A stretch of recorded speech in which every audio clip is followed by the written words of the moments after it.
সেই চকলা টেঙাটি অকলে নাখাবা ঐ আমাকো কলৈ দিবা কথানো কি ক'ম আৰু এইজন মানুহ নোহোৱা হ'লে মোৰ জীৱনলৈ যি ধুমুহা আহিছিলে সেই ধুমুহাৰ পিছত আকৌ বৰষাৰণী বিষয়া হোৱাটো লাগে চবে যে তেওঁৰ হাঁহিটো ভাল পায় মোৰ আকৌ ময়ো ভালে পাওঁ দিয়াচোন সেইকাৰণেতো বিয়া হৈছোঁ কিন্তু আটাইতকৈ ভাল লাগিল মই আগতেও ক'ৰবাত কৈছোঁ বেংককলৈ গৈ আছিলোঁ তেতিয়া মানে কলিকতাৰ পৰা যিসকল উঠিছে আৰু ঠিক বেংকক পাম কণমানি এজনীয়ে বাৰেপতি পিছলৈ চাই আছিলে চাই পেলাই এপাকত সুধিছে আংকেল আংকেল আপকে দাঁত চুড়েল কেছে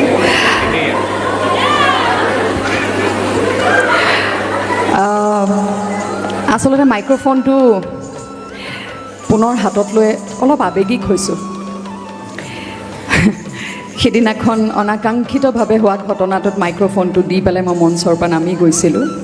আজি আকৌ মাইক্ৰফোনটো মোৰ হাতত দিয়াত মানে মই অকণমান কিবা অলপ আৱেগিক হৈ গৈছোঁ কাৰণ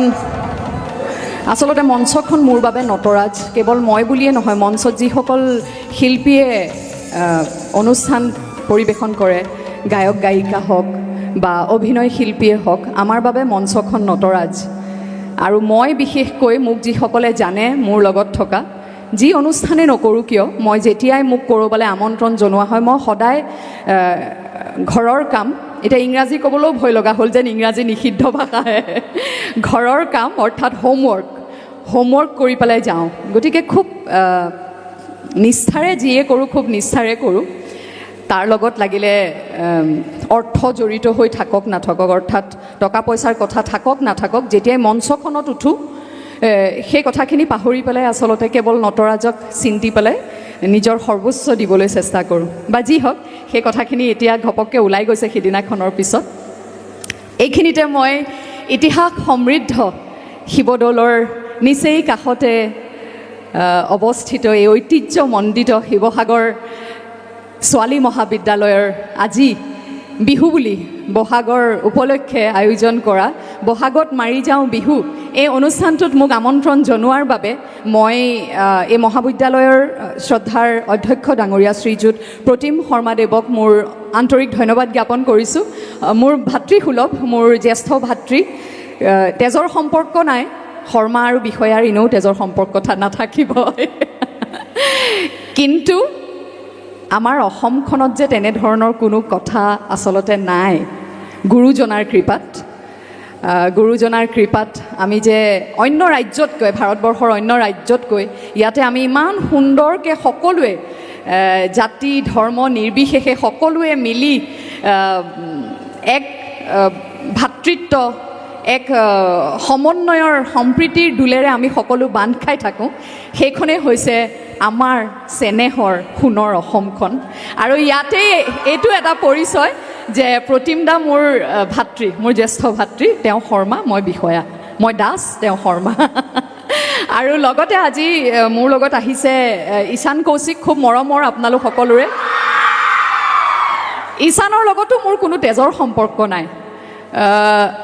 ল'ৰাটোৰ মাজতে এতিয়া খুব ঈশান কৌশিক হোৱাৰ আগতে লাহে লাহে যেতিয়া ঈশান কৌশিক হ'বলৈ লৈছিলে আৰু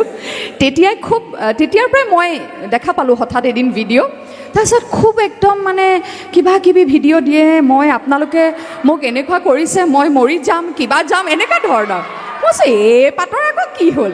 আৰু মই যিমান দেখোঁ হঠাৎ যদি মোৰ দৃষ্টিত আহে তেনেকুৱা ধৰণৰ কোনোবাই যদি খুব মানসিকভাৱে ভাঙি পৰিছে মই কিন্তু ইনবক্স কৰোঁ যদি দেখোঁ দেই ইনবক্স কৰি খুব সাহস দিবলৈ চেষ্টা কৰোঁ তাৰে এক উদাহৰণ হৈছে ঈশান কৌশিক দেই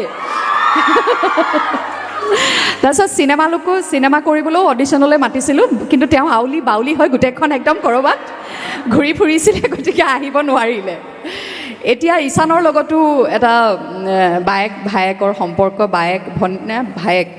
ভায়েকৰ সম্পৰ্ক আমি সকলো বিশেষ ভগৱানৰ সৃষ্টি আমি সকলো বিশেষ গতিকে সকলোৱে মৰমৰ যোগ্য আৰু বিহুলৈ উভতি আহিছোঁ দেই ধন্যবাদ ঈশান কৌশিক আৰু মানুহজনৰ কথানো কি ক'ম আৰু এইজন মানুহ নোহোৱা হ'লে মোৰ জীৱনলৈ যি ধুমুহা আহিছিলে সেই ধুমুহাৰ পিছত আকৌ বৰ্ষাৰণী বিষয়া হোৱাটো সম্ভৱ নাছিলে গতিকে এতিয়া বৰ্ষাৰণী বিষয়া পিতৃ মাতৃৰ পিছত ভাস্কৰ বৰুৱাৰো যথেষ্টখিনি অৰিহণা আছে এনে এওঁ মেইন নহয় জানো ভাস্কৰ বৰুৱা মেইন কিন্তু মোৰ বিৰাট ভাল লাগে সবে যে তেওঁৰ হাঁহিটো ভাল পায় মোৰ আকৌ ময়ো ভালে পাওঁ দিয়াচোন সেইকাৰণেতো বিয়া হৈছোঁ কিন্তু আটাইতকৈ ভাল লাগিল মই আগতেও ক'ৰবাত কৈছোঁ বেংককলৈ গৈ আছিলোঁ তেতিয়া মানে কলিকতাৰ পৰা যিসকল উঠিছে আৰু ঠিক বেংকক পাম অকণমানি এজনীয়ে বাৰেপতি পিছলৈ চাই আছিলে চাই পেলাই এপাকত সুধিছে আংকেল আংকেল आपके दांत चुड़ैल जैसे क्यों है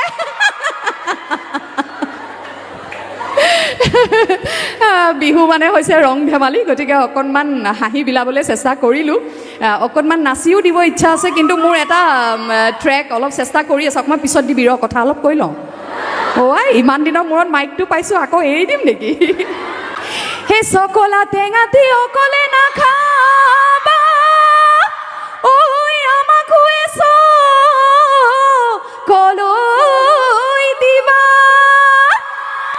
ঐ ৰাতি বিহু তলিলৈ অকলে নাযাবা ঐ আমাকো লগতে নিবা সেই টকাৰ সৰু সৰু মাতে সমহনীয়া টকাৰ সৰু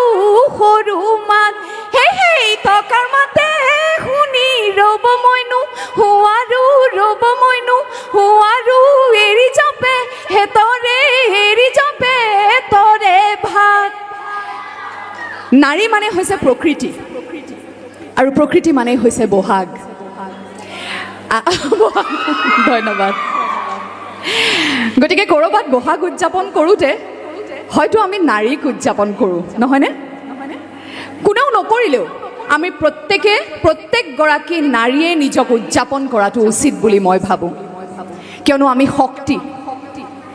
আমাক ভগৱানে এনেকৈ গঢ়িছে আমি সকলো কৰিব পাৰোঁ মই এইটো নকওঁ যে নাৰীয়ে আটাইতকৈ শক্তিশালী মই সদায় কওঁ যে পুৰুষ নহ'লে নাৰী হ'ব নোৱাৰে আৰু নাৰী নহ'লে পুৰুষ হ'ব নোৱাৰে নাৰী আৰু পুৰুষ নহ'লে সৃষ্টি হ'ব নোৱাৰে গতিকে পুৰুষো প্ৰয়োজন নাৰীও প্ৰয়োজন কিন্তু মোক প্ৰতিম দাই যদিও কৈছে ভৱিষ্যতে আহিবলৈ আজি মোৰ অভিজ্ঞতাৰে মই কেৱল এষাৰ কথা বা দুআষাৰে ক'ব বিচাৰিম যে কেতিয়াও নিজকে দুৰ্বল বুলি ভাবিব নালাগে কোনো গৰাকী নাৰীয়ে কেতিয়াও নিজকে দুৰ্বল বুলি ভাবিব নালাগে বহু পৰিৱৰ্তন হৈছে বিজ্ঞানৰ ফালৰ পৰাই হওক চাৰিওফালৰ পৰাই হওক সমাজখন বহুত আগবাঢ়ি গৈছে কিন্তু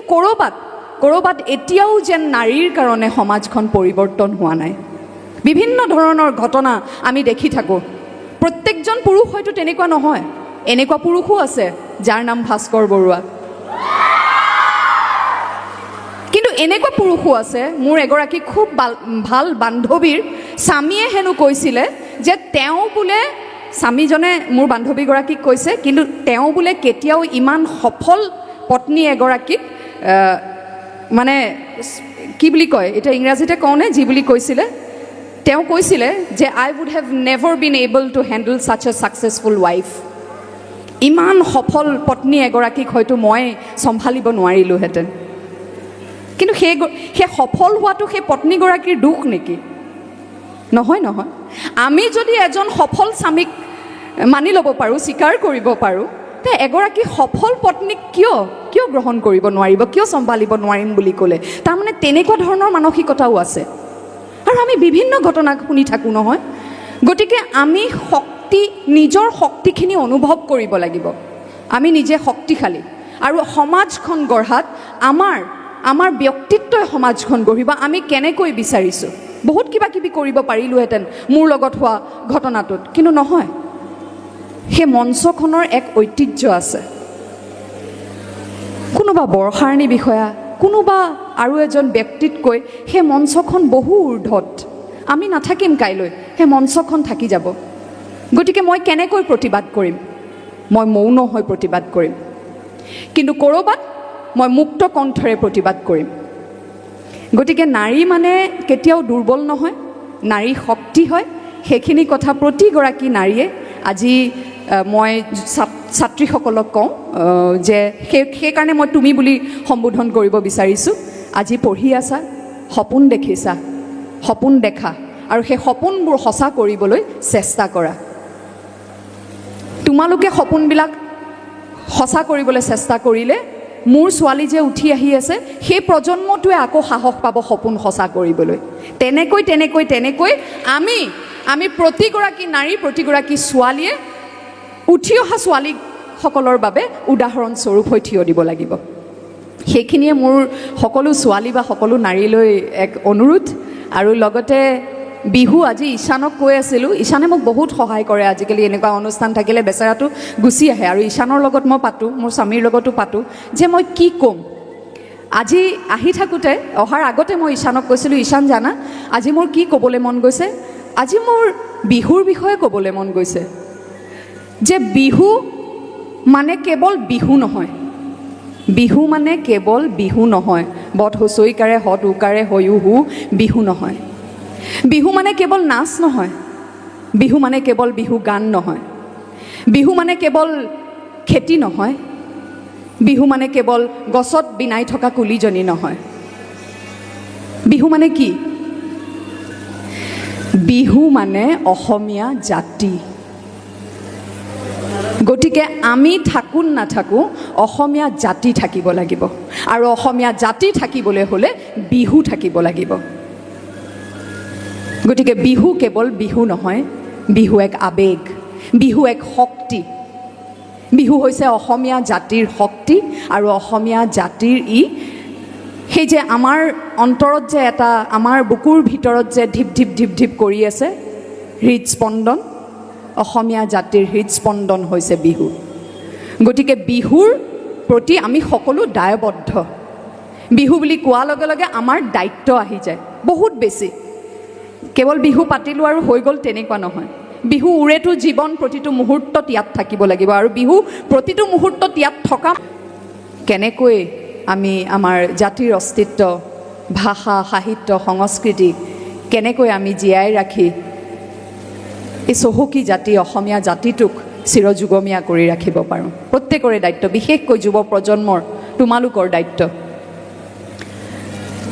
এইখিনিকে কৈ মই বেছি দীঘলীয়া নকৰোঁ। বেছি মানে প্ৰতিটো মুহূৰ্তত এইটো কথা মনত থকা যে মই অসমীয়া আৰু মই যি কৰিম অসমীয়া জাতিৰ বৃহত্তৰ স্বাৰ্থত কৰিম। যিকোনো মই ব্যৱসায় কৰিছোঁ, মই জাতিৰ স্বাৰ্থত কেনেকৈ সেই ব্যৱসায়ৰ দ্বাৰা মই আৰু কিবা কিবি কৰিব পাৰোঁ, প্ৰতিটো কাম। মই আৱেগিক বিহুক লৈ সেইকাৰণে এইখিনি কথা ক'লোঁ। আৰু এতিয়া সাম্প্ৰতিক যি পৰিৱেশ, মই ভাবোঁ এতিয়া বহুত বেছি আমি সকলোবোৰ সজাগ হ'বলৈ হ'ল।